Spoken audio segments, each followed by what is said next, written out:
നമസ്കാരം. Life of ലക്ഷ്യയുടെ മറ്റൊരു അധ്യായത്തിലേക്ക് ഏവർക്കും സ്വാഗതം.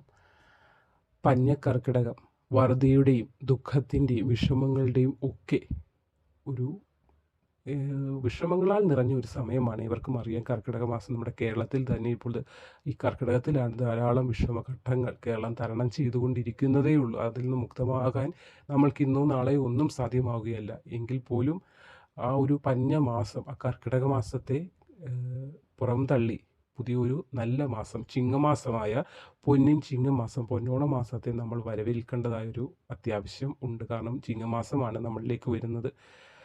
അപ്പോൾ ഇതുവരെ ഉണ്ടായിരുന്ന ആ കഷ്ടനഷ്ട ദുഃഖ ദുരിതങ്ങളൊക്കെ മാറി പൊന്നിൻ ചിങ്ങത്തെ വരവേൽക്കാനായി നമ്മുടെ ഭവനത്തിലും ഒരുങ്ങേണ്ടതായ അത്യാവശ്യം ഉണ്ട്. കാരണം ഈ ഒരു വർഷം ചിങ്ങമാസം മുതൽ അടുത്ത ഒരു ചിങ്ങമാസം വരെ നീണ്ടു നിൽക്കുന്ന ഐശ്വര്യപ്രദമായ ദിനങ്ങൾ നമ്മൾക്ക് ലഭിക്കണമെങ്കിൽ നമ്മൾ ഭവനത്തിലും നമ്മളിലും ചില മാറ്റങ്ങളൊക്കെ വരുത്തേണ്ടതുണ്ട്. ഐശ്വര്യകരമായ കാര്യങ്ങൾ ചെയ്യുമ്പോൾ മാത്രമേ ലക്ഷ്മി ദേവി നമ്മുടെ ഭവനത്തിലേക്ക് വരികയുള്ളൂ. അല്ലാത്ത പക്ഷം, ഉദാഹരണത്തിന് നമ്മൾ ലോട്ടറി എടുത്താൽ മാത്രമേ നമുക്ക് ലോട്ടറി അടിക്കുകയുള്ളൂ. അല്ലാതെ കടയിൽ ലോട്ടറി ഇരിക്കുന്ന കണ്ടിട്ട് എനിക്ക് അടിച്ചില്ലല്ലോ എന്ന് പറയുന്നതിൽ യാതൊരു അർത്ഥവുമില്ല. നമ്മൾ ലോട്ടറി എടുത്തിട്ടുണ്ടെങ്കിൽ, ഭാഗ്യം നമുക്ക് അനുകൂലമായി വരികയാണെങ്കിൽ നമ്മൾക്ക് അതിൽ സമ്മാനം ഉറപ്പായും ലഭിക്കുക ചെയ്യും. അല്ലാത്ത പക്ഷം നമുക്കത് കിട്ടുകയുമില്ല.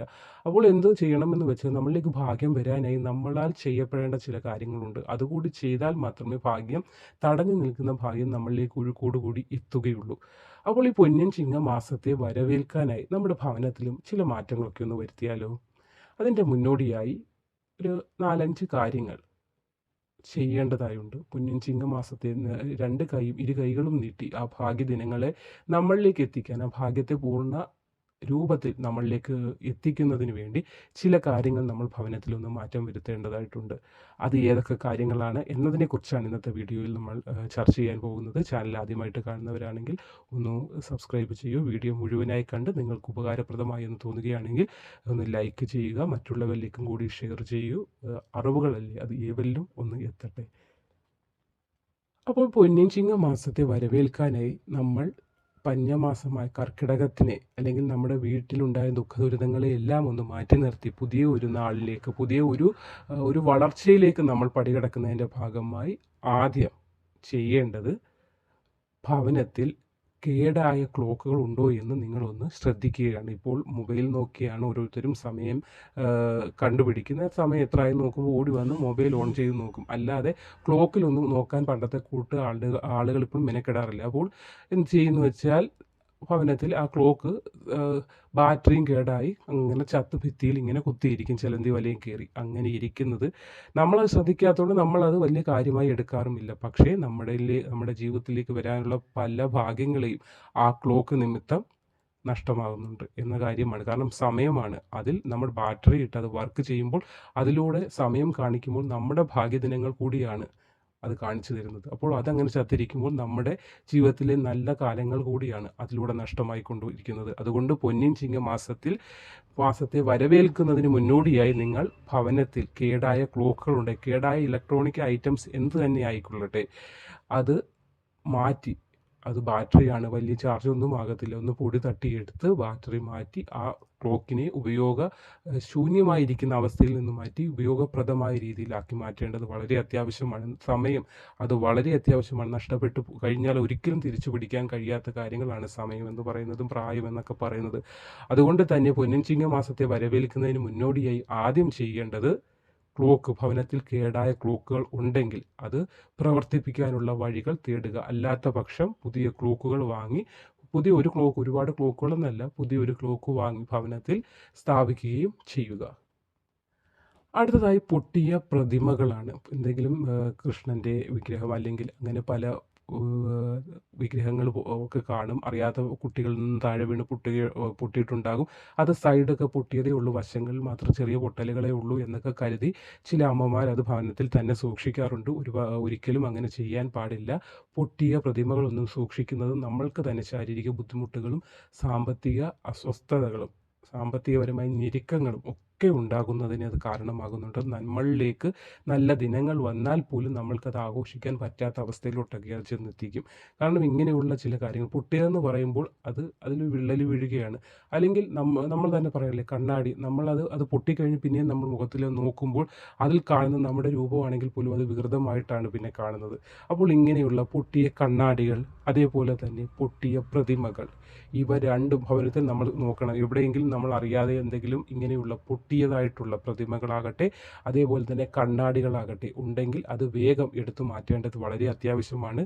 നിങ്ങൾക്കിപ്പോൾ സാമ്പത്തിക സ്ഥിതി ഉണ്ട്, അത് വാങ്ങിക്കാൻ പറ്റും പുതിയതെങ്കിൽ വാങ്ങിച്ചു വെക്കുക. അല്ലാത്ത പക്ഷം ഇത് എടുത്ത് മാറ്റേണ്ടത് അത്യാവശ്യമാണ്. അല്ലാതെ വീട്ടിൻ്റെ ഒരു മൂലയിൽ തന്നെ അത് എടുത്ത് മാറ്റാൻ ഭയങ്കര വിഷമമുണ്ട്, അല്ലെങ്കിൽ വളരെ ഇഷ്ടപ്പെട്ട് വാങ്ങിയതാണ് എന്നൊക്കെയുള്ള ഒരു കരുതലോടുകൂടി അതെടുത്ത് സൂക്ഷിക്കാൻ പാടുള്ളതല്ല. പൊട്ടിയത് തന്നെയാണ്. അത് നമ്മൾക്കത് വിളക്കി നമ്മൾ പറയും ഏച്ച് കെട്ടിയാൽ അത് മുഴച്ചിരിക്കുമെന്ന് പറയാറില്ല. എന്ന് പറഞ്ഞതുപോലെ തന്നെ അത് വീണ്ടും നമ്മൾ എന്തെങ്കിലുമൊക്കെ വെച്ച് ഒട്ടിച്ച് വെച്ചാലും അതിന് ഒരു വികൃത രൂപം ആയി തന്നെ അതിരിക്കും. പൊട്ടിയ കണ്ണാടി ഒരിക്കലും നമുക്ക് യോജിപ്പിച്ച് വെക്കാൻ പറ്റില്ല. ചില ആളുകൾ ഞാൻ ചില ഭവനത്തിലൊക്കെ കണ്ടിട്ടുണ്ട്, പൊട്ടിയ കണ്ണാടിയുടെ ഒരു പീസൊക്കെ എടുത്ത് വെച്ച് പിന്നെയും മുടി കോതുന്ന ആളുകളെ ഞാൻ കണ്ടിട്ടുണ്ട്. അതുകൊണ്ടാണ് പറയുന്നത് അതൊരിക്കലും അങ്ങനെ ചെയ്യാൻ പാടില്ല. ഒരുപാട് വിലയുള്ള സാധനങ്ങളൊന്നുമല്ല.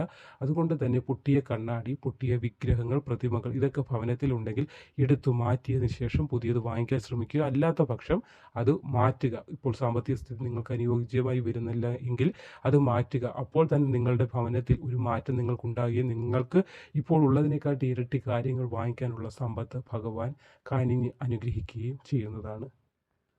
അടുത്തതായി ഇങ്ങനെ പൊന്നിൻ ചിങ്ങമാസം നമ്മളിലേക്ക് എത്തുന്നതിന് മുന്നോടിയായി, നമ്മുടെ പൊന്നോണം നമ്മളിലേക്ക് എത്തുന്നതിന് മുന്നോടിയായി ഭവനത്തിൽ വരുത്തേണ്ട മാറ്റം, പഴകിയ ചെരുപ്പുകളുണ്ട്, അതേപോലെ തന്നെ പഴകിയ ജീർണിച്ച വസ്ത്രങ്ങൾ, ഇതൊക്കെയും നമ്മൾ ഭവനത്തിൽ നിന്ന് മാറ്റേണ്ടതാണ്. ചില ചെരുപ്പുകൾ പഴകി സാരമില്ല ഇരിക്കട്ടെ എന്ന് പറഞ്ഞ് പുറത്ത് കളയാതെ അകത്ത് തന്നെ സൂക്ഷിച്ചു വെക്കും. പൊടിയും കീറി ചിലന്തി വലയും കെട്ടി അതങ്ങനെ ഇരിക്കും. നമ്മൾ നോക്കുമ്പോൾ ഒരു മൂലയ്ക്കതിരിക്കുന്ന ആർക്കും ശല്യമില്ല.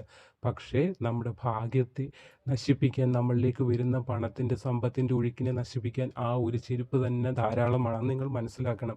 ഇത് വെറുതെ ഒന്നും ആരും പറഞ്ഞു തന്നതല്ല. ഇതിനൊക്കെ ഒരു ശാസ്ത്രീയ വശം അതിന് പിന്നിലുണ്ട്. അതുകൊണ്ട് തന്നെ ജീർണിച്ച വസ്ത്രങ്ങൾ, ചില ആളുകളുണ്ട് പുറത്ത് ജോലി ചെയ്യുന്ന, പറമ്പിലൊക്കെ ജോലി ചെയ്യുന്ന ആളുകൾ ചില ഷർട്ടൊക്കെ കീറി കഴിഞ്ഞാലും പറയും ആ സാരമില്ല പറമ്പിൽ ജോലി ചെയ്യാനല്ലേ അതങ്ങ് ഇട്ടോളാം എന്ന് കരുതിയൊക്കെ ഇടുമ്പോൾ നമ്മുടെ ശരീരത്തിനും അത് ബുദ്ധിമുട്ടുണ്ടാകും, ഭവനത്തിനും അത് ബുദ്ധിമുട്ടുണ്ടാകും. അതുകൊണ്ട് തന്നെ ജീർണിച്ചെന്ന് നമ്മൾക്ക് തോന്നുന്ന തരത്തിലെത്തിയ വസ്ത്രങ്ങൾ അത് ഉപേക്ഷിക്കേണ്ടത് വളരെ അത്യാവശ്യമായ കാര്യമാണ്. നമ്മളിലേക്ക് ഭാഗ്യം എത്തുന്നതിന് തടസ്സങ്ങളായ ചെറിയ ഞാൻ എപ്പോഴും വീഡിയോയിലും പറയാറുണ്ട്, ചെറിയ തെറ്റുകളായിരിക്കും വലിയ കാര്യങ്ങളിലേക്ക് ദോഷങ്ങളിലേക്ക് നമ്മളെ കൊണ്ട് ചെന്ന് എത്തിക്കുന്നത്.